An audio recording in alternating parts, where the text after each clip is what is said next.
No campo da física, disse que a interação de um corpo ou sistema com outro resulta da transmissão de alguma espécie de influência ou energia, segundo valores mais ou menos claros de sentido e direção. Ou seja, da relação entre uma fonte de origem capaz de atuar sobre uma entidade de destino e de uma entidade de destino disponível ao contato. É o que explica o funcionamento das partículas elétricas em redes de transmissão, o comportamento dos fluidos, bem como a dinâmica dos corpos, segundo as leis da mecânica. Em casos bastante específicos, ocasionalmente, este tipo de contato, esta influência, se dá através de uma interação que coloca em marcha não apenas uma reação do corpo ou sistema de destino, mas uma forma específica de comportamento, que se expressa como uma oscilação rítmica, uma vibração, cuja amplitude equivale à da fonte de energia. Isso porque, nestes casos particulares, os impulsos criados pelo corpo 1, o emissor, acontecem de coincidir com o potencial de vibração do corpo 2, o receptor, ou seja, com uma de suas frequências naturais de vibração. Quando isto ocorre, temos o que os físicos convencionaram chamar ressonâncias. Nestas condições, duas unidades estão harmonicamente conectadas, numa relação que não depende apenas da ascendência do corpo 1 sobre o corpo 2, mas de uma espécie de articulação tornada possível pela reciprocidade de suas qualidades. Diz-se, portanto, que ressoam juntos. Assim, podemos depreender que o fenômeno da ressonância, tanto no domínio da física quanto nas interações da vida vivida entre organismos, indivíduos, sujeitos, grupos sociais, depende de uma espécie de disposição. Um modo de existência que compete a cada uma das partes em contato, mas que só pode se manifestar na presença de seu par pressuposto. Em outras palavras,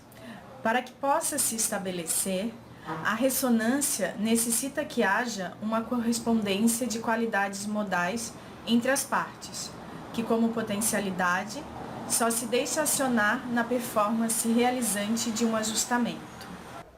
É nesta exata medida que o fenômeno, emprestado da mecânica newtoniana, passa a servir de quadro conceitual a este registro de explorações sobre os modos de produção do sentido.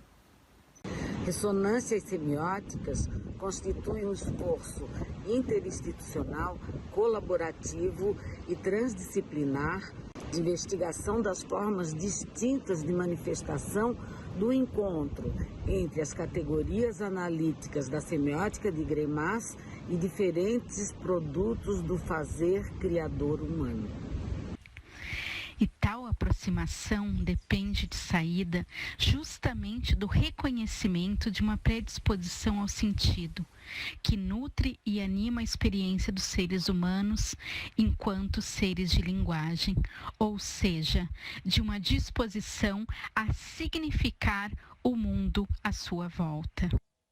Em outros termos, a iniciativa aqui apresentada se baseia no fato de que a produção dos bens culturais, seja nas artes visuais, na literatura, na mídia, na moda, no design, no jornalismo ou em qualquer outra esfera da ação humana, instaura uma situação também particular, por constituírem práticas enunciativas, ou seja, construções textuais tornadas possíveis pela pressuposição entre o fazer persuasivo de um enunciador e a possibilidade de um fazer interpretativo por parte de um enunciatário. Assim como na ressonância dos corpos, também os sentidos emergem da conexão de distintos agentes que, postos em contato no processo de comunicação, podem experimentar reciprocamente as potencialidades, as vibrações um do outro. Ressonâncias semióticas, em textos de aprofundamento e aplicação das categorias do edifício teórico gremasiano, dá continuidade aos esforços do grupo de pesquisa NEST Núcleo de Estudos Semióticos e Transdisciplinares, em fomentar não apenas a abordagem das práticas produtoras de sentido, mas igualmente aquelas formas de aproximação com novos objetos semióticos que podem ser viabilizados pela tensão entre diferentes modos de pensar. A rigor, é esta inclinação ao risco, ao imprevisto e ao insólito que resta subjacente a qualquer forma de movimento transdisciplinar, aberto a frequências de vibração distintas. Aqui, importa reconhecer na ressonância, no ajustamento entre diferentes perspectivas epistemológicas, a possibilidade de novos modos de produzir e pensar o sentido, sem que seja necessário recorrer a modelos rígidos quanto à estruturação dos papéis em jogo. Pois, em acordo com uma semiótica do sensível, é preciso reconhecer que o sentido do mundo não pode se dar senão mediante um corpo que o percebe e o significa, exatamente por nele se fazer presente e, assim, torná-lo significante.